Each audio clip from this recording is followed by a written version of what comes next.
what I'm writing in? Wrong hand, y'all. Okay.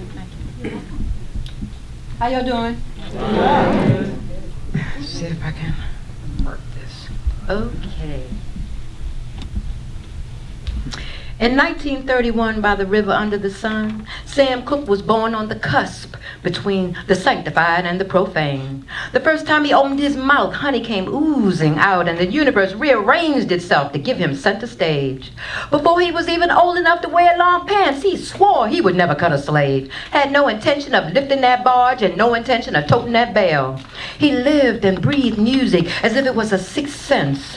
His soul became adept at listening to what others couldn't hear, even with the most attuned ears. Every sound he absorbed was remixed and released under the influence of his religious upbringing. Many accused him of leaving the church, but no one could accuse him of leaving God. He was always a soul stirrer, always a soul stirrer, with or without the group. A holy instrument that everybody wanted to touch, but few knew how to play. It was that drop-dead gorgeous face that hypnotized the women and that golden brown tenor that sensitized the men. When he threw back his head and threw open his arms, his heart sent out lyrical invitations and everybody within the sound of his voice tried to RSVP.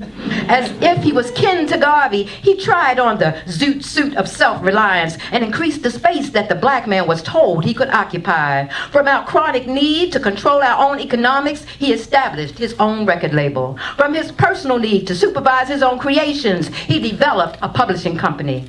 Like a scholar, he studied the history of his people. Like a navigator, he charted a course to where we needed to go. And then he used his silky, silky soul, whoa, to help us get there.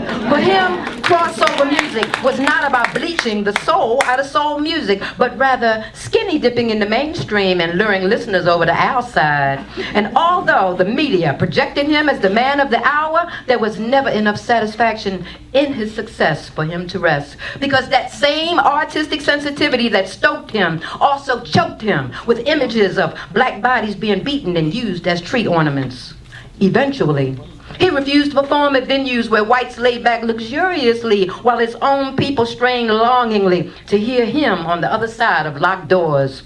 It was the awareness of this and 1,000 other indignities that spawned A Change Gonna Come, a musical prophecy that managed to underscore a civil rights movement, a haunting, haunting melody that pried open doors for an oppressed people while closing the coffin of a magnificent human being who not only called for the change, but was the change himself. Thank you.